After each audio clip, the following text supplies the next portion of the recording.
live aqui. A gente vai tentar gravar o Lucas está na Alemanha. A gente vai tentar gravar esse episódio aqui pela live, salvar e depois tentar colocar no YouTube.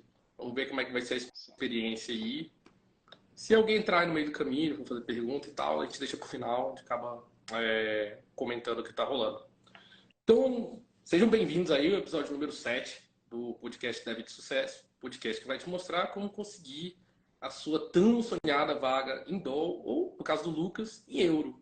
Até mais, né? O Lucas, ele foi meu sócio quando a gente teve uma empresa chamada Hot Labs, uns anos atrás. A gente já se conhece desde a UNB aí, parceiro de longa data. Mas hoje o Lucas nem no Brasil ele mora. Ele está na Alemanha. E, além disso, ele teve uma carreira, ainda tem, na verdade, né? Bem curiosa, porque ele conseguiu, além de morar fora do Brasil e ser remunerado em moeda estrangeira, ele também teve uma cadeira acadêmica que ele conseguiu levar junto com os trabalhos, digamos assim, de mercado até então. Então, Lucas, se apresenta pra gente aí e conta um pouquinho do seu background, como é que você começou na área e o seu primeiro emprego. Opa, olá todo mundo aí. Primeiro, agradecer ao Ian por me chamar para essa live aí. Projeto bem bacana, Dev de Sucesso. Como o Ian já falou, né? Meu nome é Lucas, eu também sou desenvolvedor. Como é que começou minha carreira de desenvolvedor? Foi uma resposta bem curta. Eu estava atrás de dinheiro, no caso, né? Não sabia que ia ser tão bom quanto a carreira é hoje, mas eu já estava atrás de dinheiro, né? Então, como é que era isso? Desde criança, meu sonho era fazer um robô. Não sei de onde saiu essa ideia, às vezes deve ter sido de algum desenho, etc. E assim, um pouquinho antes de eu entrar para a faculdade, que curso eu consigo entrar para fazer um robô? Aí, basicamente, era mecatrônica. Só que assim, eu fui fazer uma pesquisa dos cursos, o que acontecia, e eu via que mecatrônica não tinha muita vaga no Brasil, não dava tanto dinheiro. E eu vi que já estava tendo uma crescente no curso de programação, né, de computação. E aí eu vi quais cursos de computações a UNB oferecia, né, na época, e decidi entrar em engenharia de computação, porque tinha parte de hardware que eu tanto queria, né? Então, foi assim que Você já morava em Brasília? Ou... Não, então, eu não morava em Brasília, eu morava numa cidade pequena que a gente chama que é Redondeza de Brasília, né? Chamada Cidade Ocidental. Não é considerado Brasília, na verdade é considerado Goiás, né? Então, o que acontece? Essas cidades da Redondeza de Brasília, normalmente muitos trabalhadores saem de lá para trabalhar em Brasília, né? À busca de uma oportunidade melhor, uma educação melhor. Então, quando entrei na faculdade, e por bons anos ainda, eu saía do Ocidental para Brasília, todo dia pegando uns ida e volta, assim, se for juntar, dependendo do trânsito, eles davam umas 4 horas de trânsito, né? Então, Nossa! era uma correria, né, para ir para a faculdade nessa época. Então, Mas foi... todo o período da faculdade você não teve que pegar, começou ali no trajeto bem longo, né? No transporte público, enfim. E uma vez que você entrou na UNB e começou a estudar, cursar a faculdade, o que você aprendeu na faculdade foi o que te levou ao seu primeiro emprego, por exemplo, ou você teve que estudar muito por fora? Então, o que eu aprendi na faculdade claramente me deu muito suporte com os meus primeiros empregos, com o meu primeiro emprego, no caso, né? Mas o que realmente fez a diferença? Na faculdade, a gente não aprende especificamente a tecnologia que a gente vem trabalhando que a gente vai trabalhar numa empresa, que a gente vai desenvolver um site, etc. Né? A gente começa como? Pelo básico, né? A gente estuda algoritmo, que no fim o que é programação? Programação é você converter um pensamento para um algoritmo e o algoritmo alguma linguagem para o computador entender, né? Então, na faculdade, lá no UNB, a gente começa aprendendo com C, né? Até para a gente aprender uma coisinha um pouquinho, vamos dizer, hoje em dia já é considerado baixo nível, né? Naquela época, se eu for falar que você é baixo nível, a galera ia rir um pouquinho de você, né? Mas, então, o que acontece? A gente aprende os algoritmos em si e umas linguagens que não eram tão utilizadas no mercado na época, né? Na época, eu acho que quase toda empresa usava Java, etc. E para conseguir o meu primeiro emprego, foi dentro da faculdade que saiu com esse conhecimento, mas foi um lugar bem que eu diria que eu não esperava tanto, né? O começo foi por um projeto da faculdade que tem, que chama PIBIC, né? Que é o projeto de iniciação científica. Então, assim, eu acho que eu estava no terceiro, quarto semestre da faculdade, eu vi uma abertura para uma vaga nesse projeto de PIBIC, né? Eu estava, na época, atrás de dinheiro também para eu parar com essa vida de pegar ônibus, de correria, de poder ter um pouquinho mais de grana para comprar minhas coisas. E na época o PIBIC pagava, né? R$ 400 por mês. Mas para mim, pô, eu tinha o quê? Eu recebia por semana os 10, R$ 15 da minha mãe, que era para eu comer o RU a semana inteira e o dinheiro da passagem do ônibus, né? Então, quando eu vi assim, pô, R$ 400, eu vou fazer de tudo para ficar nisso aí, né? E acabou que eu entrei nesse PIBIC, né? Que é esse projeto de iniciação científica. E lá eu já entrei em contato com algumas das tecnologias que já se usavam no mercado, né? Eu tive que trabalhar um pouquinho com JavaScript, com PHP, muito com banco de dados, né? Porque um projeto assim, esse PIBIC meu é relacionado com uma área que eu trabalho até hoje, né? Se chama Bioinformática, né? E qual era o meu primeiro projeto lá dessa PIBIC? Era uma coisa básica. Eu tinha que copiar um site que era de uma faculdade gringa, chamada Genome Browser, que eu acho que é da Universidade de South Carolina, eu acho, o CSC. Então, assim, para copiar isso no servidor da UNB, eu tinha que entender o banco de dados que eles criaram por trás do site, copiar o site, o visualizador de genoma humano. Então, acabou que eu trabalhei com todos os aspectos, né, da computação. E, Entendi. assim, e o que me Fazendo uma auxiliou engenharia reversa. bastante? Tudo era em inglês, né? Então, assim, o inglês que eu sabia, que eu fiz muito cursinho, que eu aprendi jogando videogame, isso foi o que me ajudou a pegar essas dicas assim, né? Porque acho que todo dev que está aqui já sabe que normalmente quando você vai pegar um sistema legado, um sistema para copiar, documentação é difícil pra caramba achar uma boa, né? Naquela época era pior ainda. Não. A galera mal usava GitHub, não colocava comentário. Então, assim, quando eu entrei nessa PIBIC, eu acho que eu era o sexto ou sétimo aluno, porque os outros seis tinham desistido, porque era muito Caramba, então o difícil. pessoal entrava, tentava fazer e não conseguia. Exatamente. E então, logo na sua primeira experiência de pesquisa, assim, um projeto dentro da faculdade mesmo, logo no início do curso, você já foi obrigado, foi necessário o inglês. Agora, você já tinha estudado inglês antes, em curso particular, ou foi algo que você foi aprendendo sozinho? Assim, eu morava no Ocidental, né? Então, uma das vantagens de morar em cidade pequena é que as coisas são um pouquinho mais baratas, né? Então, Uhum. desde um pouquinho mais novo, eu estudava bastante inglês na escola porque eu gostava. E eu também fiz alguns anos de cursinho local mesmo, na cidade ocidental de inglês, Mas, de né? qualquer forma, foi um curso particular onde você Isso, foi um curso particular, mas a maioria, assim, que eu diria, que eu aprendi mais de inglês mesmo foi jogando videogame, que eu jogava assim, tinha algumas fases que eu não conseguia passar, pô, o que tá falando? Então, isso me gerou meio que um vício por estudar inglês, e acabou me ajudando, né? Aí, mesmo quando saiu o cursinho, fiquei uns 4, 5 anos sem estudar inglês, e na Uhum. faculdade, por causa dos jogos, eu consegui desenrolar um pouquinho, né? Tanto Curioso. que, é, Eu perguntei dessa primeira experiência que eu já conheço parte dessa história, quase toda, na verdade. Mas é importante porque esse aí foi o primeiro passo que acabou desencadeando, na verdade, virou a área de pesquisa da sua carreira acadêmica depois, né? isso. Hoje, quem não conhece o Lucas ainda, ele foi muito humilde aí na apresentação, mas ele já concluiu o doutorado. Então, ele seguiu aí tudo pela UNB, mestrado, doutorado, fez uma carreira completa e mesmo assim ele ainda é um desenvolvedor muito experiente, já empreendeu, foi meu sócio há muito tempo. Então, é um cara que traz muita experiência. Eu vou tentar tirar dele aqui pelo menos uma fração dessa história aí em Vamos lá. 45 minutos, 50, para a gente não se estender demais. Então, legal. Então, você seguiu nesse projeto, você durou a faculdade inteira, ele tem um período de duração e aí você abandonou ou concluiu ele. Como é que funcionou Então, essa primeira experiência? esse projeto do PIBIC, eu fiquei nele durante um ano, se eu não me engano. Então, em 2013, né? Foi quando eu comecei Uhum. essa minha carreira de pesquisa, até 2014, né? Assim, até é bom adentrar isso aqui para você ver, né? Quando eu entrei no projeto, eu não gostava de bioinformática, né? Eu odiava. Eu estava lá por causa dos R$ 400 que eu ganhava por mês. Minha força motriz era o dinheiro. Uhum. Então, eu queria me livrar o mais rápido possível. Assim, hoje em dia já é diferente, né? Tanto que eu estou 12 anos trabalhando com isso. Uhum. Mas em 2014 eu tive a oportunidade de passar no programa, né, do Ciências Sem Fronteiras, o famigerado Ciências Sem Fronteiras aí que Uhum.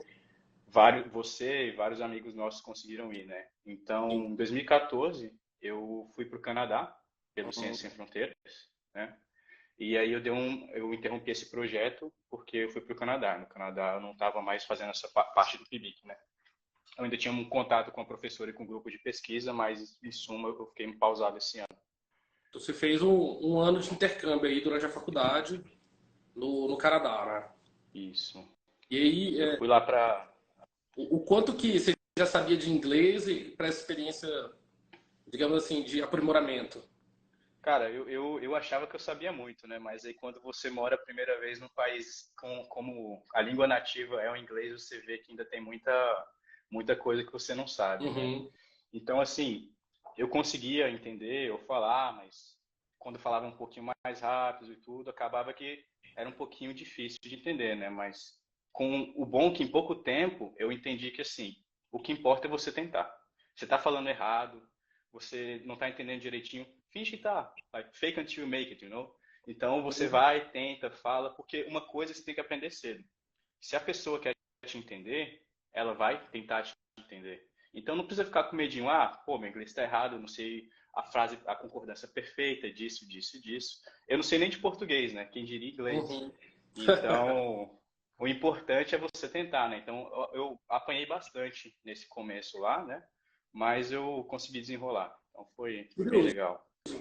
Então você ficou um ano lá e voltou para concluir o curso, né, que era uma graduação de sanduíche. Eu conheço esse programa, também participei dele. E, digamos assim, logo você concluiu de maneira mais rápida. Como é que foi a volta e a conclusão do curso até a entrada no mercado de trabalho? Pois é, isso é até interessante, né? Porque, assim, antes de voltar do Ciência Sem Fronteiras, né, eu já tive uma experiência, o que eu diria que seria meu primeiro emprego sem ser na ciência, né? A gente teve que estagiar no Ciência Sem Fronteiras, né? Uhum. E eu trabalhei numa empresa de robótica lá, né? Chamada HydroRun, né? Que basicamente fazia um robozinho que convertia energia mecânica da água em energia elétrica. Então, assim, essa já foi a minha primeira experiência e foi em inglês, então eu tive que desenrolar lá, né? E, assim, isso, eu acho que eu tô voltando porque é muito importante fazer isso, porque eu lembro que no começo eu falei que o meu sonho era construir um robô. O meu Sim. primeiro estágio já foi na gringa e eu construí um robô. E não é um robôzinho pequenininho, que nem você fez orbital, tipo, pô, tinha 1 tonelada, né? Era uma pipa gigante, né, que ficava lá nadando e convertendo. Então, e nessa aí eu tive experiência de mexer com hardware, meus primeiros contatos com machine learning, reconhecimento de imagem, com firmware, então foi uma experiência bem legal, né? Então isso aí já meio que abriu minha visão para o nosso mercado que a gente poderia fazer. E assim, depois dessa experiência, né, voltando aqui à questão que você falou da pergunta de formar, eu entrei no curso muito cedo, né? Eu entrei com 16 anos na faculdade. E meu foco sempre foi, eu vou terminar bem rápido para com uns 20, 19, 20 anos já ter terminado e começar a ganhar dinheiro, voltando ao ponto. Eu queria ganhar dinheiro, né? Uhum. Então, assim que, antes de ir para Ciência Sem Fronteiras, eu já tinha feito a maioria das matérias obrigatórias, né? E eu conseguiria formar em 3 anos e meio. Só que aí tem um mínimo do nosso curso, né? Que são 4 anos para formar lá, sem ter que entrar com processo e etc. Então, fui para o intercâmbio justamente, vou ficar um ano fora, já que eu não posso formar agora, né? E acelerar depois. Então, eu fui para o intercâmbio, voltei. E mesmo quando eu voltei, né, eu consegui formar em 4 anos e meio o nosso curso, né? Então, assim, formei 6 meses mais cedo, mesmo com um ano de intercâmbio. Então, eu acelerei muito porque eu queria ir para o mercado ganhar dinheiro. E como é que foi o emprego que você conseguiu? Ainda já estava formado? Ou você formou primeiro e depois foi tentar um emprego? E qual que foi ele? Então, assim, né, depois desse primeiro estágio no Canadá que eu falei, assim que eu voltei, eu comecei a estagiar no TCU, né?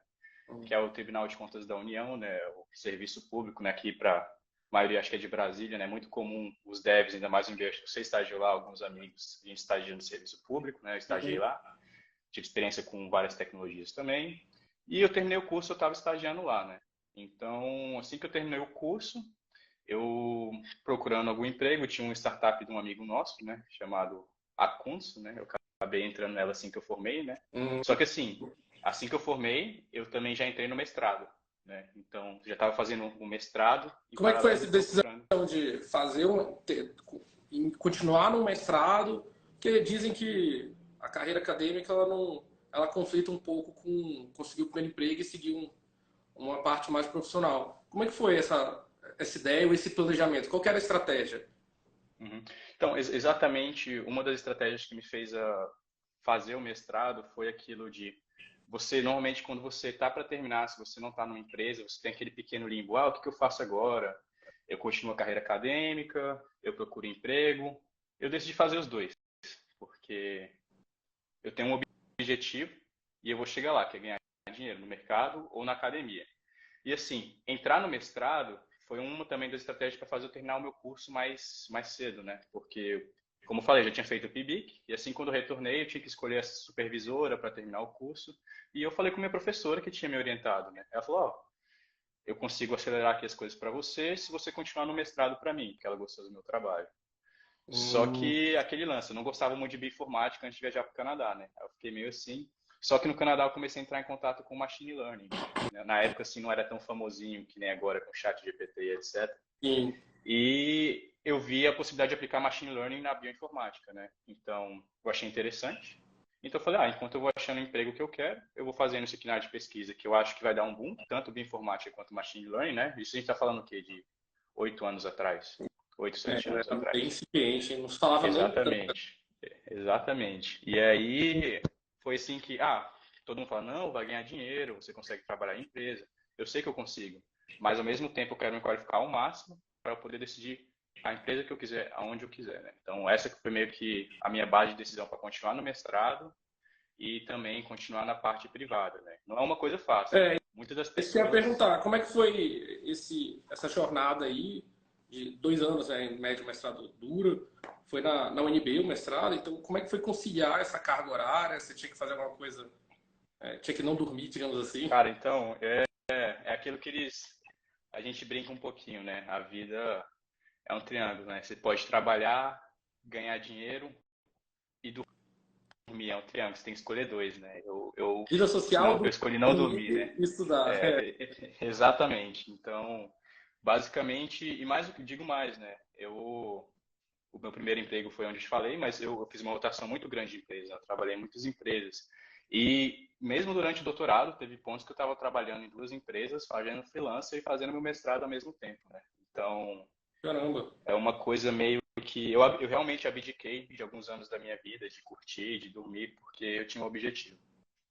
entendi. E, então, você considera aí, e até a carreira que você traçou até chegar na Alemanha, o mestrado foi um estágio importante, ele foi realmente necessário? Ou foi algo que em algum momento você disse, não, acho que eu não precisava disso? Cara, extremamente necessário. Assim, a gente tem uma concepção assim na carreira de dev, né? Que às vezes a gente acha que não é necessário nem você graduar para você trabalhar. De fato, alguns dos melhores programadores que eu já trabalhei em empresa grande, empresa no exterior, eles não têm, de fato, um diploma. É mais porque experiência conta muito quando você está fazendo alguma coisa técnica. Só que quando você trabalha, se você trabalha em uma empresa um pouquinho maior, você quer almejar um cargo de gerência e você está querendo ir para outro país, eles não conhecem, eles não têm ideia de como é o Brasil, eles acham que o ensino é ruim. Então, você ter um título, um mestrado ou um doutorado, ajuda muito a você entrar. E não só o título em si, né?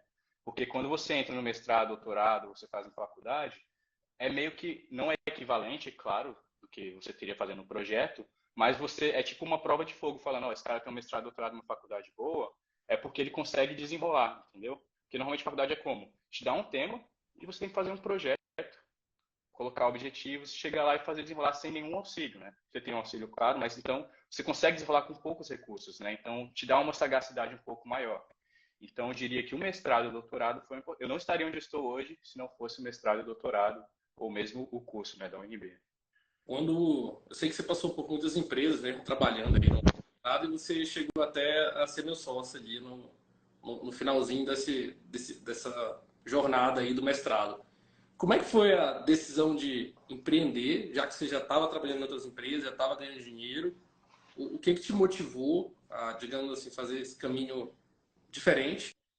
Porque você já tinha uma carreira acadêmica, você já estava com emprego, a princípio estava tudo certo. Por que que você decidiu empreender ali, né? Uma empresa que até já existia, não foi algo que você criou ali. E como é que foi essa experiência na carreira? Aí, acho que depois disso a gente pode perguntar como é que foi essa primeira ida para a Alemanha e Uhum. o doutorado, que aí a gente vai chegar onde a gente quer finalmente. Mas para a gente dar um contexto aqui da sua experiência prévia. Certo. Então, eu acho que é bom montar, antes disso, uma timeline das empresas que eu passei, né? Então, como você falou, fui para várias empresas, comecei em startup, depois eu comecei a trabalhar num laboratório no UNB para fazer um aplicativo para o Ministério da Saúde. Daí eu entrei em outra startup, e aí quando eu estava nessa startup, eu entrei em outra empresa que até você que tinha me recomendado na época, né? Então, é verdade. E essa empresa que eu entrei, a gente já trabalhava com um time no exterior, né? Então, assim, isso foi o quê? Em 2017, se eu não me engano. Em 2017 você já trabalhava remoto. Eu já trabalhava remoto. Trabalhava remoto, é até engraçado, porque eu trabalhava numa empresa assim no exterior, eu não tinha dinheiro, como falava assim, pô, eu tinha mudado ocidental o programa já, que minha mãe tinha se mudado, só que aí eu estava em duas empresas ao mesmo tempo, essa trabalhava remoto no exterior e essa startup que eu estava, né? Aí eu queria decidir, ou em uma ou outra, uma época eu estava cansado, aí eu falei para essa exterior, ó, vocês fazem uma proposta aí ou eu vou sair.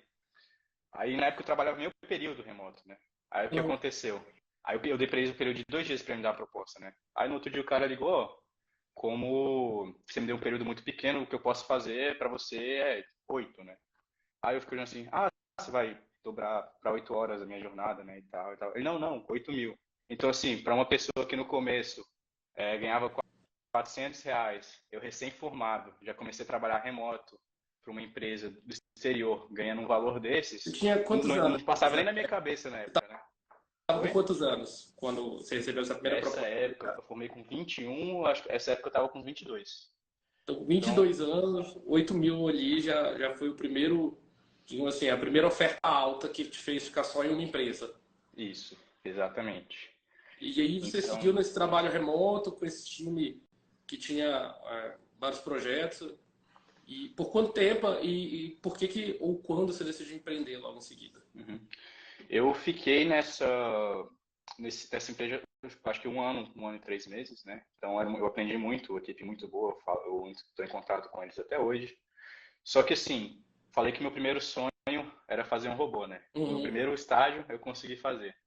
Desde aí, né, a gente teve, acho que muitas pessoas que voltaram do Ciência Sem Fronteiras viram como é que eram as coisas lá fora e eu, você, outros amigos, assim, acho que veio aquela vontade de empreender, tentar trazer um pouquinho do que a gente aprendeu no Ciência Sem Fronteiras aqui para o Brasil, né? Uma inovação.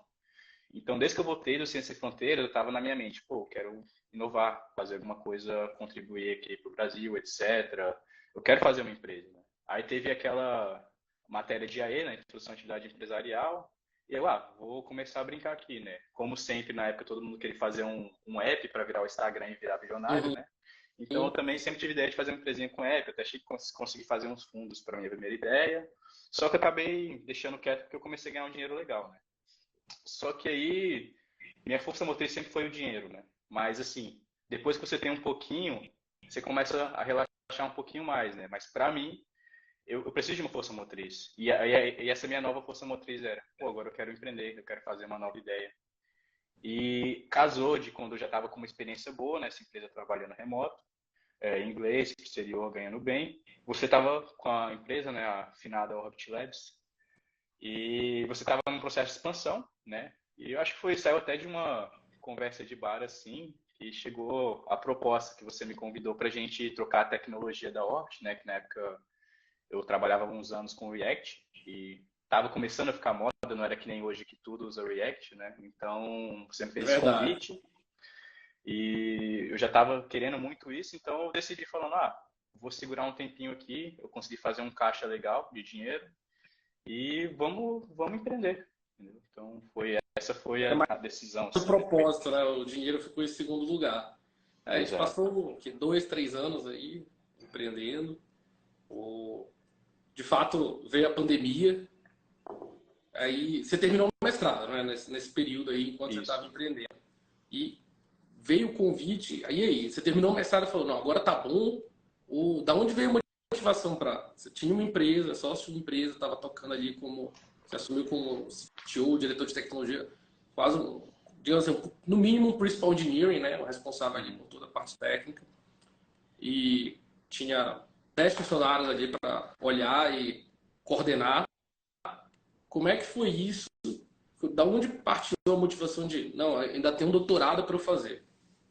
Exato. Então, Nessa época, então, que eu já tinha entrado no mestrado meio que assim, para finalizar minha graduação rápida e meio que eu não sabia o que fazer só para me aprimorar mais, né? Eu já estava entre mestrado e doutorado, já estava numa perspectiva totalmente diferente, porque eu já estava trabalhando em empresas boas, quase empreendendo, estava ganhando muito dinheiro, que eu não esperava que ia ganhar isso, né? Quando a gente entrou no Uhum, curso, ninguém esperava que a carreira de dev pagaria tão bem. Mas, como eu falei, eu sempre tenho um propósito também, né? Então, eu trabalho com bioinformática, né? Na época eu trabalhava com umas moléculas específicas chamadas long RNAs, mas eu trabalhava mais aplicado com plantas, né? Tentando fazer algumas terapias para plantas e etc, com minha análise de dados.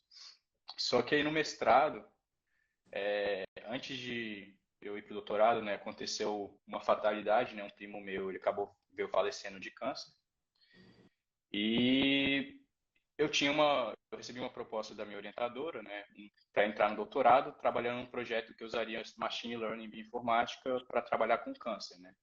Então, assim, agora minha motivação não era mais dinheiro, ou esse tipo de coisa. Minha motivação já tinha um pouquinho mais pessoal, porque eu realmente queria continuar estudando para tentar, nem que seja ajudar um pouquinho uma pessoa, um trabalho, uma citação de alguém que poderia ajudar alguma coisa, desenvolver remédio para câncer, esse tipo de coisa, né? Então aí foi mais uma jornada minha em relação ao que aconteceu com esse meu primo que eu gostava muito, né? E a gente até brinca, né? Todo mundo que começa a trabalhar com bioinformática ou biologia pensa que você vai entrar e descobrir a cura do câncer, né? Também era um pouquinho minha ideia, assim, quando eu comecei para o doutorado, né? Então, não era mais, assim, compensação financeira, mas era mais uma meta pessoal.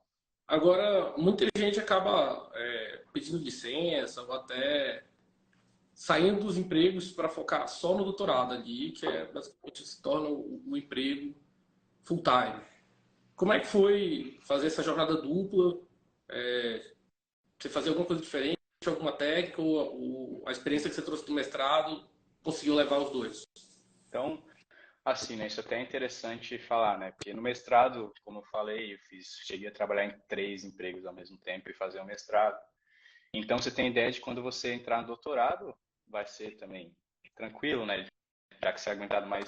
Assim, o doutorado, o buraco é mais embaixo, né? Então, eu tive essa ideia de conseguir manter o mesmo ritmo do mestrado, só que o doutorado, a complexidade, o que você tem que fazer é bem superior ao mestrado. Então, eu comecei a sentir já essa dificuldade de manter os dois ao mesmo tempo, né? Então, Uhum, na época que eu comecei o doutorado, logo no começo, eu estava na empresa, né? E empresa também não é uma brincadeira, né? Todo dia é uma coisa nova que a gente tem que resolver. Então exatamente. acabou que foi um estresse muito grande, né? Doutorado e empresa ao mesmo tempo. E assim, como técnicas, eu parei, né? Claramente de pegar 3 empregos, mas ter uma empresa é quase ter uns 3 empregos, né? Mas doutorado eu tive que fazer, olha, tal hora que sobrar vai ser meu doutorado, é isso. Não saio, não faço nada, fim de semana é doutorado, é minha tese, né? Então, eu sempre foquei no doutorado e na minha empresa. A empresa, às vezes, a maioria das vezes puxava mais, eu focava um pouquinho mais, mas o doutorado sempre teve lá porque eu tinha um objetivo, né? Então, Entendi. Isso a gente estava falando em 2019, 20. ó, eu entrei no doutorado em 2018, não, 18? Cara, eu entrei no doutorado em março de 2018, né? Março de Ah, não. 2018, né? Então, teve, 5 anos atrás. um pouco depois aí a gente teve a pandemia chegando, a empresa ainda existia, né? Uhum. E como é que foi você fez um período, você teve um intercâmbio nesse período, você chegou aí para a Alemanha a primeira vez, mas não era de forma definitiva. Não sei até que ponto é relevante, mas o X da questão, acho que pontos que vale a pena a gente comentar, queria ouvir de você era como é que foi a decisão de encerrar o empreendimento. Claro que a gente já está falando questões de período de tempo aí, a pandemia já estava acontecendo, algumas coisas já mudaram, mas qual foi as motivações, qual era o cenário para você parar de empreender e o que aconteceu depois? Sim, então, né? É, como eu falei, eu entrei na faculdade nessa jornada de loucura de trabalho e dinheiro desde os 16, então acabou que eu nunca tive muito tempo de parar para pensar. Era assim, trabalho, dinheiro, né? E assim, quando eu tive o período de intercâmbio do doutorado, onde, opa, galera assistindo da Itália, um abraço. Aí, essa etapa que eu fui para o exterior, né, sanduíche de doutorado, eu vim para a Alemanha, né? Então, desde o começo do doutorado, eu meio que tinha esse projeto, que eu iria para a Alemanha ficar um ano aqui e trabalhar em colaboração, né, na Universidade de Leipzig. E assim, quando eu cheguei aqui, eu comecei a ver uma disposição um pouquinho diferente de como acontecia o trabalho em relação ao Brasil, em relação à nossa empresa. Então, aqui eu via que é um pouquinho mais. No Brasil, a gente tem meio que essa pegada americana, né? Que a gente vive para trabalhar. Quer dizer, a gente vive para trabalhar, né? E aqui na Alemanha é totalmente diferente. Aqui você trabalha para viver, né? Então, a galera é uma pegada um pouquinho mais lenta, um pouquinho mais produtiva. E eu comecei a ver que certas coisas dessa cultura faziam sentido até na área de desenvolvimento, que é um sistema que dura bastante, etc. E essa época eu também estava na empresa, né? Então a gente tinha aprendido bastante, estava com bons clientes, recebendo bem. Só que chegou a pandemia, né? Toda aquela incerteza, a gente não sabia o que fazer. A gente estava tocando uns 4, 5 projetos, A acho, empresa já por mês, né? pequena foi a primeira e a É, que mais sofreu, digamos assim. exatamente. Então, a gente não conseguia crédito, então, pô, o que a gente tinha que fazer? O que a gente pensou, pô, para não fechar a empresa, o que a gente vai fazer? Pega projeto, né? Eu já estava agindo mais como gerente na Orbit, né? Como coordenando tudo. Então eu falei, cara, pega projeto, vou voltar novamente que eu vou fazer caixa para nossa empresa. Aí teve aquele fatídica semana também, né? Que você arrumou um lead, né? Para um projeto. Eu fiz o projeto em uma semana, 2 semanas, que pagava a folha do mês inteiro da empresa, né? Então eu fiquei assim, cara, a gente já chegou bastante, a gente aprendeu tudo, mas assim, eu sozinho paguei a folha da empresa em um mês, só com o lead que você passou, só o lead que você passou para mim. Então, pô, por que a gente não fica fazendo, trabalhando só nós dois e ganhando dinheiro, né? Ficou Porque, claro que o processo que a gente montou está deficiente em vários pontos, né? Então, exato, isso eu acho que é a dificuldade de não ter trabalhado em outros lugares antes para ver como é que funcionava e tentar implantar o nosso próprio modelo. Ele funcionava, mas tinha suas vantagens e desvantagens. A gente descobriu, ficou claro que alguma coisa claramente não estava exato, funcionando exato. e tinha que mudar urgentemente. Eu lembro que, de fato, foi esse aí o gatilho que fez, não, então não faz mais sentido estar do jeito que está. Ou a gente faz um projeto só a gente, ou a gente repensa e vai trabalhar em outros lugares mesmo. Não...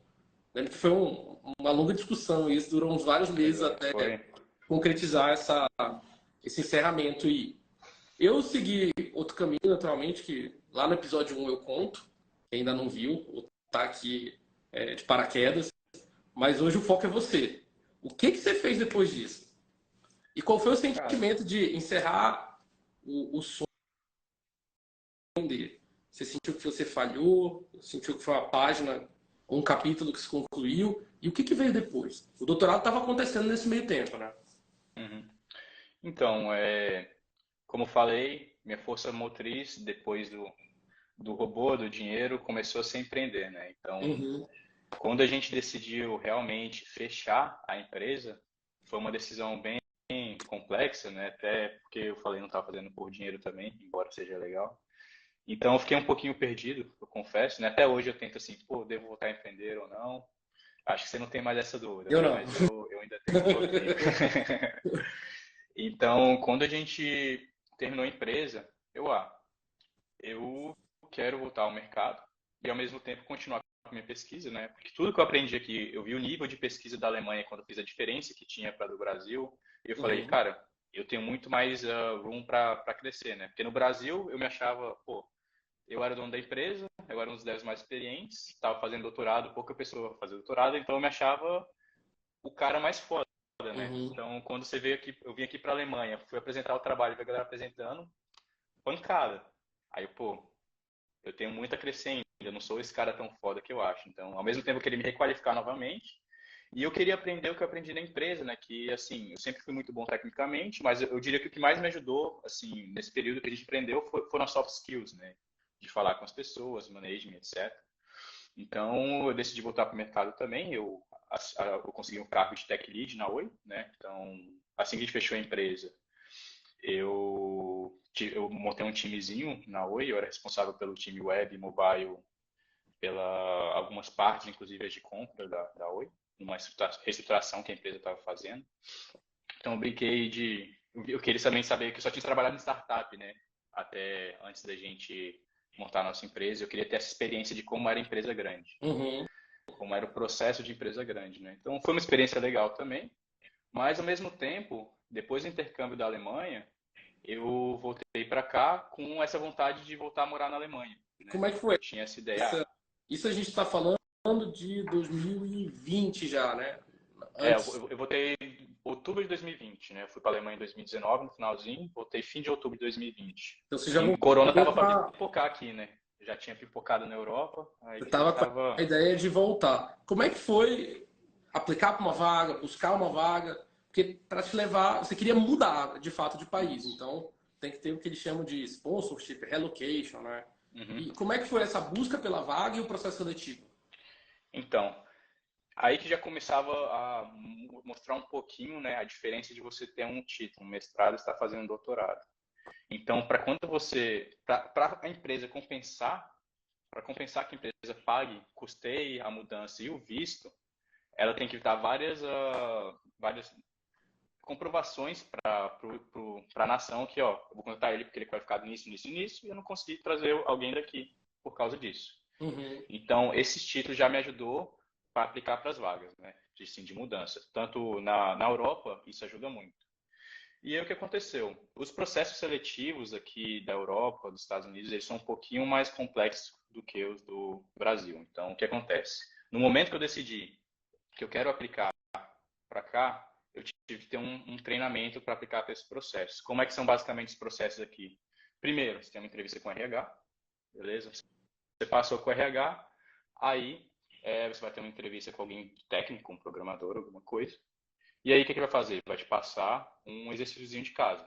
E aí com o exercíciozinho de casa, se você quiser interromper, pode falar. É isso Agora que eu ia você tem uma perguntar. pergunta Essa também. entrevista do RH, como você estava buscando uma vaga de mudança, eles não ficam meio na dúvida se a pessoa realmente vai? O que que ou é similar a qualquer uma outra que o pessoal já vivenciou aí?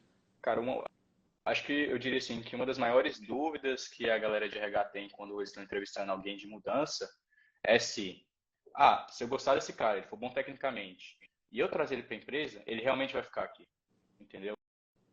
Você tem que passar um motivo que eles consigam, vamos dizer, acreditar que realmente ele quer mudar aqui, quer ficar e quer crescer na empresa. Então, eu acho que ajuda muito você falar, escolhe uma empresa que você acredita no projeto, porque ela vai te bancar se você for bom, mas se você estiver junto com ela e crescer com ela no produto, a empresa, whatever, né? Então não dá para Então, só aplicar por aplicar, tem que realmente isso. fazer um estudo prévio de para onde você está aplicando. Exato. Você tem que estudar Tá, um legal. pouquinho da empresa. É. Essa é a grande Se for falar diferença para ele, eu vou fazer que isso porque eu eu quero ganhar dinheiro, cara, para mudar é um pouquinho mais complexo, entendeu? entendi. Vaga Beleza. remota você acha. Aí teve uma etapa técnica logo em seguida. Foi o quê? Você teve que fazer live coding, home assignment, Isso. foram Então, perguntas. Como é que foi essa entrevista técnica? é, Se você lembrar, assim. assim, depois que você tem entrevista técnica, né, normalmente com o dev depois do RH, e ele pergunta um pouquinho da sua carreira, as tecnologias que você utilizou, se faz sentido com o que a vaga que você está aplicando, O que que você as mais tinha tecnologias. utilizado até então? Qual que era a sua expertise? Era React? Cara, eu tive uma carreira bem atípica, né? Então Uhum. eu mexi desde, cara, VHDL, C, Elixir, mas assim, na época que eu apliquei para o exterior, a minha expertise era em JavaScript, né? Eu fui Então a mexer mais vaga com era para um React e React desenvolvedor Native. JavaScript. Eu Ou não apliquei tinha isso? para três tipos de vagas, normalmente. Full stack, front e back, né? Então, assim, eu já tive um nível bem legal. Eu acabei me dando melhor nos processos seletivos de front, que eu comecei a trabalhar com front um pouquinho mais do que back-end, porque aqui, quando você trabalha com back, eles esperam que você tenha um pouquinho mais de experiência com sistemas grandes, com vários usuários. Assim, quando você é novo, é muito difícil você trabalhar com isso, Os né? Ter essa problemas experiência. giram em torno de escalabilidade e Exato. sistemizar. Então, assim, com back-end, normalmente você consegue aplicar com umas vagas pleno aqui, que você não Uhum. tem esse tipo de experiência. O front-end já é um pouquinho mais tranquilo. Essa dica é boa. Então, exato. Então, assim, essas perguntas técnicas, eles perguntam se sabe a linguagem, o framework que você usa, eles focam muito, o que é muito importante, todo desenvolvedor que está escutando. Cara, o que vai ser diferente dos outros desenvolvedores é teste, documentação e estrutura de projeto. Se você sabe esses três, eles focam muito em teste, entendeu? Então, se você tem um pouquinho de sagacidade nessa parte, já vai te facilitar 50% para você conseguir uma vaga. Então, assim, depois que você tem essa entrevista técnica, se o Dev gostar de você, ele te passa para um exercíciozinho, né, de ir para casa, normalmente, assim, varia entre 1 e 7 dias para Um você fazer. projetinho, né? Um projetinho, assim, né, um crudezinho, se for back-end, ou se for full stack, crudezinho no site. E aí eles avaliam tudo, aspecto de como você codou, documentação, teste. E aí depois desse teste, você entra com os dois devs, eles analisam isso com você e tem um live code na maioria das empresas, depois desse teste. Tem Caramba, algumas empresas que fazem até 2 etapas de live code aqui, né? Então, live code já é uma questão mais se você conhece algoritmo, né? Então, a gente tem problemas clássicos como FizzBuzz, fazer multiplicação de matriz. São coisinhas que, assim, se você está procurando emprego, vale a pena você dar uma buscada nesses problemas clássicos de entrevista e no lead code para treinar, né? Uhum. E aí, assim, o importante também nessa etapa de live code, eu diria assim, para os desenvolvedores, cara, mesmo que você não saiba resolver, discute com o programador, pô, acho que vou fazer isso, isso e isso. Tenta explicar a tua linha de pensamento, porque às vezes eles querem saber a sua linha de pensamento e não como se você realmente resolveu o problema. Uhum. Então, isso é uma coisa que eu aprendi nesses processos, né? E aí, depois que você tem essas etapas aí de live coding, você for aprovado e tal, tem algumas empresas que eles fazem um dia você trabalhando na empresa, né, para ver se deu fit com a empresa. E aí depois vem, você viu aí, são umas 5 etapas, né, que a empresa Mas aí a ideia que seria, iam te trazer para trabalhar do Brasil para trabalhar um dia. Isso. Não, não, não. Assim, tem algumas empresas que fazem isso, Uhum. só que eu comecei a aplicar no final de 2020, né? Aí por causa do corona, eu não podia viajar, porque eles baniram as viagens do Brasil. Sim. Então, e eu não tinha visto europeu, que meu estudante tinha vencido. Então, eles ofereceram algumas empresas para pagar a passagem para eu ir lá conhecer a cidade e trabalhar um dia. Por que isso? Porque é o que eu te falei lá no começo. O interessante para as empresas é saber que você tem o fit com a empresa e com a cidade e que você vai ficar lá por um tempo, né? Que é para valer esse investimento que eles estão fazendo. Então, Sim. cara, uma passagem para eles para a Europa, para os Estados Unidos não é nada, entendeu? Uhum. Sabendo que você vai dar o retorno. Que acontece muito você, Entendi. vou gostar, chegou, não gostei da cidade, quero ir embora, Agora, entendeu? tem mais etapas além dessa? A gente está você está falando da etapa de beleza, o fit cultural. E depois? Uhum. Quanto tempo eles deram a resposta para você? Assim, depois do fit cultural e tal, assim, normalmente demora de cerca de 2 semanas a um mês, né?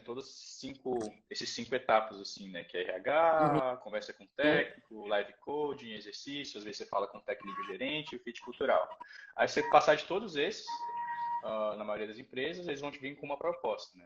Então, eles te enviam uma proposta por e-mail, né? Sempre combina o salário um pouquinho também. No RH você já fala a sua expectativa salarial, E como é que tá? você fez a pedida salarial?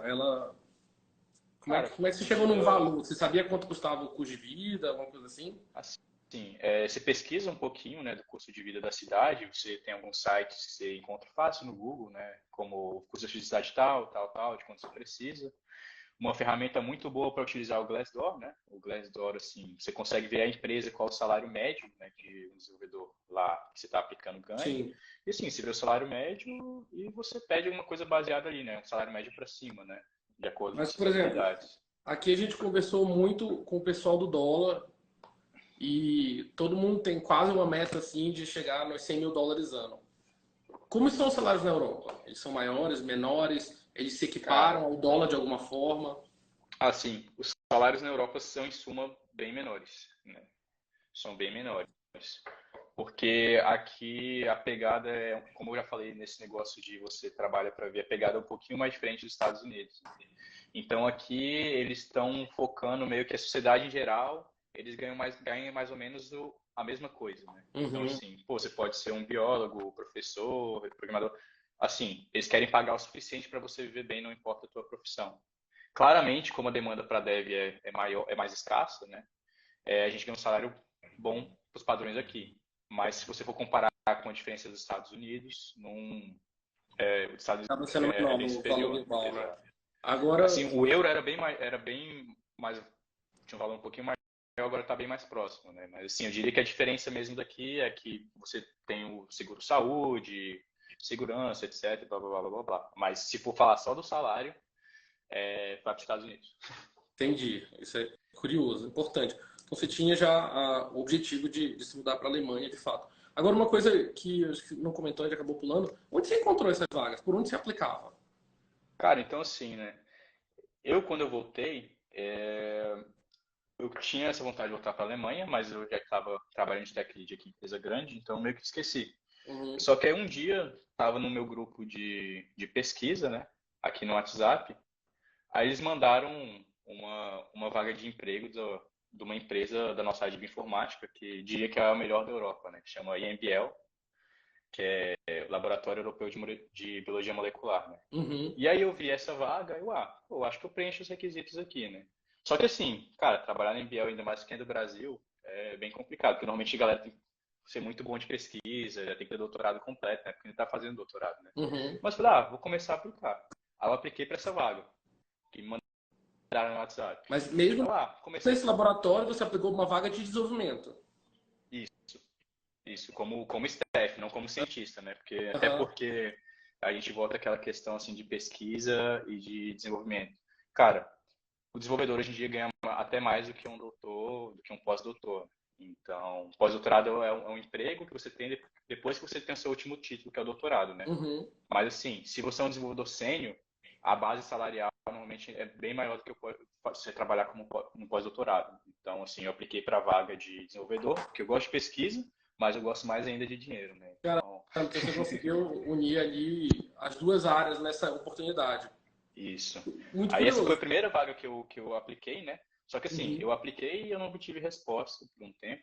E enquanto isso, como já comecei a aplicar mesmo, eu fui aplicando para outras vagas, assim, na Europa, onde eu E vi os que pagaria processos eram em todos UK. similares a esse que você contou pra gente? Isso, exato. Esses são os que eu expliquei, são os processos que eu vi, né? Assim, então eu Uhum. aplicava muito por vaga que tinha no Glassdoor, no LinkedIn, eu filtrava pelas minhas habilidades, os empregos que ofereciam visto, e eu saía aplicando, cara, saía aplicando. E como é que a pessoa sabe que aquela vaga ela dá o visto, ou seja, a empresa está disposta a levar porque hoje fala-se muito em contratar desenvolvedores remotos do Brasil, que moram no Uhum. Brasil. A empresa não tem interesse que a pessoa se mude para Estados Unidos, Europa, mas na Europa existe uma oportunidade um pouco maior. Eu mesmo encontrei algumas quando eu estava. Mas o que chama atenção? O que tem que reparar na vaga? Cara, assim, primeira coisa é que você falou, a Europa, em suma, eles preferem trazer o desenvolvedor do que trabalhar remoto. Os Estados Unidos já é Uhum. o contrário. Mas o que você tem que reparar na vaga, né? Você tem que verificar lá se você está dando fit nas habilidades. Você tem que ver, assim, normalmente empresas são assim, de mid-size para empresas maiores, né? Startup é um pouco mais complexo isso. Você vê vagas assim, de empresas de médio a grande porte, né? Unicórnios, whatever, e que tem a descrição de vaga.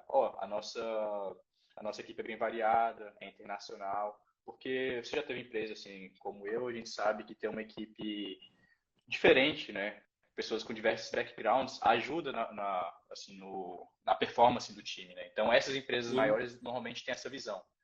Então, para incentivar as pessoas de diferentes backgrounds a entrar na empresa, eles sempre colocam isso na descrição da vaga e eles também colocam, nós patrocinamos seu visto, né? Então, Então, você tem que buscar essas beleza. palavras-chave, né? Para essa empresa que você aplicou, que é o laboratório, que é hoje onde você trabalha, e te levou para a Alemanha, o doutorado acabou te qualificando.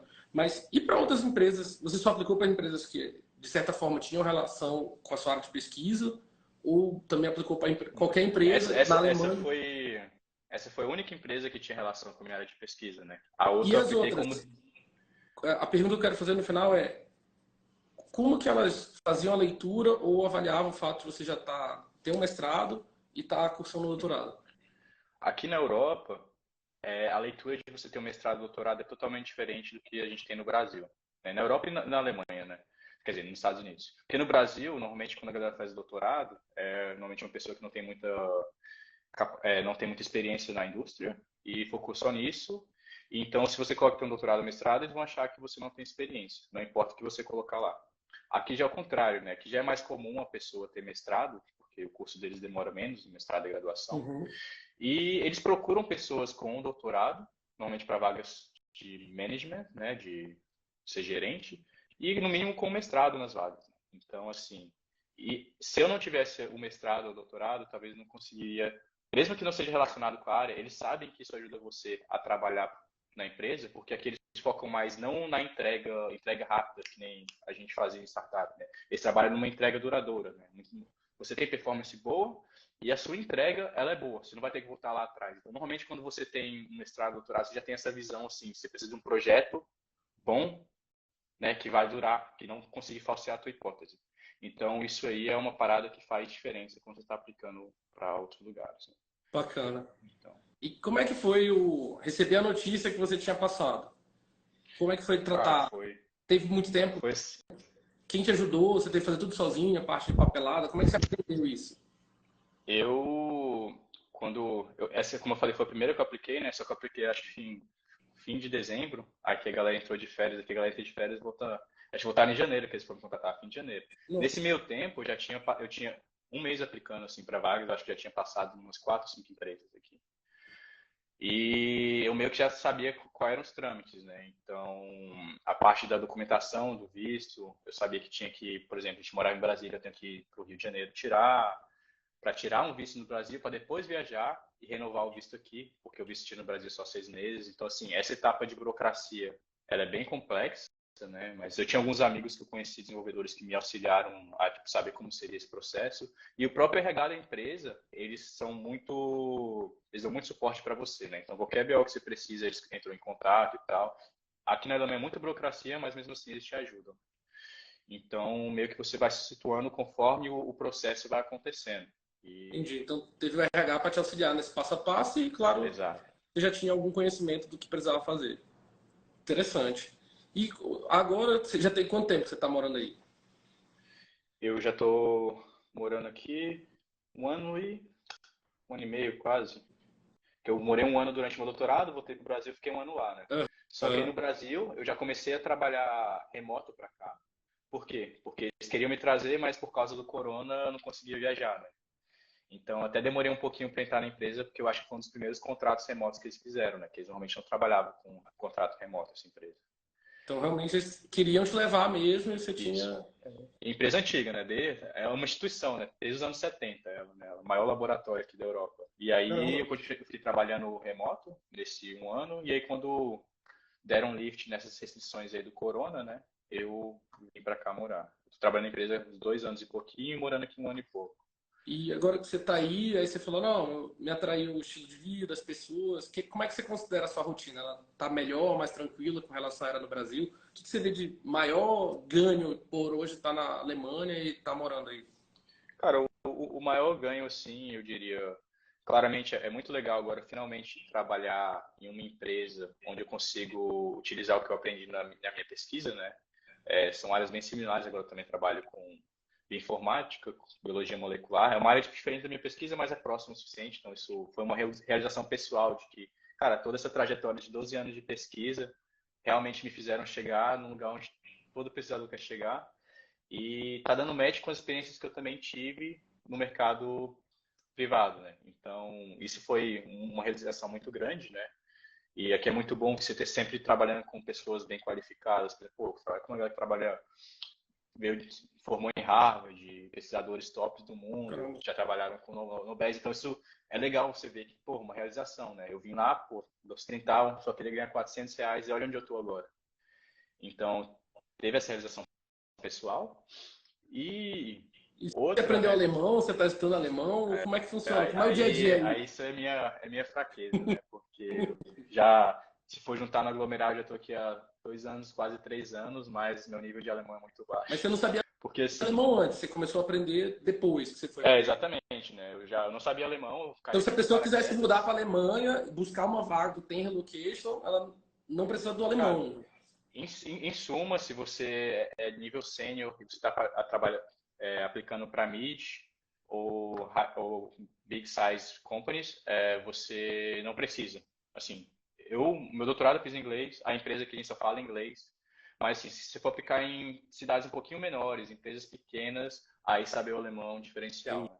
Claro que se saber alemão você tem uma gama de vagas bem maiores, mas só com inglês, se você tiver uma técnica boa, você consegue entrar, né? Não é um impeditivo, aqui quase todo mundo fala inglês, então é É, tranquilo.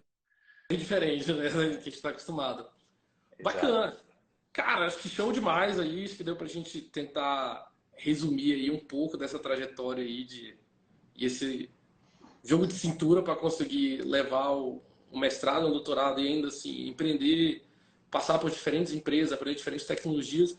Mas hoje, qual que é a mensagem ou quais são os pontos mais importantes para o desenvolvedor que hoje quer sair do Brasil, conseguir uma mudança de país? Porque até certo ponto muita gente considera isso ou muito difícil ou até certo ponto impossível.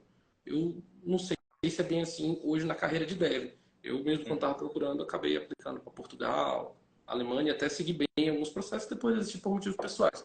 Mas o que você consegue, o que você considera os pontos essenciais para quem está tentando uma vaga dessa? Cara, se você está tentando uma vaga para morar no exterior, primeiro ponto, inglês, claramente. Não precisa ser um inglês perfeito, né? Até porque você não tem como você ter um inglês perfeito sem você ter morado fora ou falar com um nativo, né? É o suficiente para você conseguir dar uma mensagem. Ah, eu tô fazendo, eu entendi a task que você me deu, vou te entregar e é isso, estou com dúvida nisso, nisso, nisso. Ponto. Básico, inglês assim. Primeiro ponto. O segundo, você tem que se habituar a esse processo seletivo, né, do país que você quer ir, porque às vezes assim, eu até recomendo talvez não aplique para a empresa que você quer logo de primeira. Vai tentando outras empresazinhas pequenas ou relacionadas para você ver como é que é o processo seletivo. Caso você fale o que você precisa melhorar, até você aplicar na tão sonhada vaga, né? Isso eu diria que isso é o segundo ponto. E o terceiro, cara, não desista, bote seu objetivo, né? Cara, meu objetivo é trabalhar com isso e para trabalhar com isso eu preciso desse skill set. Com esse skill set que você tem, mais o inglês, não tem limitação. Você sabe o processo de recrutamento, você tem o inglês e você sabe exatamente a vaga que é seu fit, cara, você vai conseguir esse emprego, entendeu? Hoje em dia, ser um dev, assim, ainda bem, é uma profissão, é a profissão do momento e com poucos requisitos você consegue se mudar de país, né? A gente pode trabalhar de qualquer lugar. Então, isso é muito interessante. Caramba, bom, show demais. Cara, é isso, queria te agradecer aí, até nesse formato novo aí que a gente está tentando fazer dessa vez aqui Isso. no live do Instagram. Eu vou deixar salvo, pegar esse vídeo e colocar junto no canal do YouTube também. Tem outros convidados assim que moram em outros países. Tem o Daniel, que estudou com a gente, está na Microsoft, morando nos Estados Unidos também. Então, tem aí muita coisa legal por vir. Tem mais alguma mensagem? Se o pessoal quiser te encontrar, quais são as redes sociais? Onde é que eles conseguem falar com o Lucas? Cara, Doutor então, Lucas. finalmente eu posso ser chamado de doutor, né? Eu acho que gostaria de deixar uma mensagem aqui primeiro cara, descubra seu objetivo e faça de tudo para chegar nele. O segundo, o estudo compensa, né? Se não fosse estudar, se não fosse sentar e ler livro e ir atrás das coisas, eu nunca sairia, né, do Goiás para a Alemanha, nunca teria tido toda essa mudança na minha vida, né? E assim, cara, no começo é difícil, você vai querer desistir, mas vale a pena, entendeu? Então, é o que eu falei, como é que eu consegui fazer isso tudo? Eu tive que sacrificar dormir por uns anos, mas assim, agora a minha vida tá com um conforto que eu nunca pensei em E hoje ter, você está com quantos entendeu? anos, cara? Cara, agora já tô ficando velho aqui, né? Eu já tô com 28 Não, anos, né? essa é uma Então, jornada bem longa, muito legal. eu comecei essa jornada aí com 16 anos, quando entrei na faculdade, né? Aí estou aqui 12 anos depois, doutor e na Alemanha. Então, assim, o estudo compensa e, galera, não desiste, foco. Você vai ficar uns dias sem dormir, mas no final vale a pena. Agora, no final, você vai aproveitar. Então, É isso, show demais. Galera, se alguém quiser mandar uma pergunta aí, eu vi aqui não tem nenhuma, então a gente vai seguir aqui, vai encerrar. Agradecer aí o Lucas, agradecer quem acompanhou aí parcialmente ou inteiro, mas vai estar disponível em breve no YouTube. isso aí. Valeu, galerinha, um abraço. Valeu, galera. Abraço.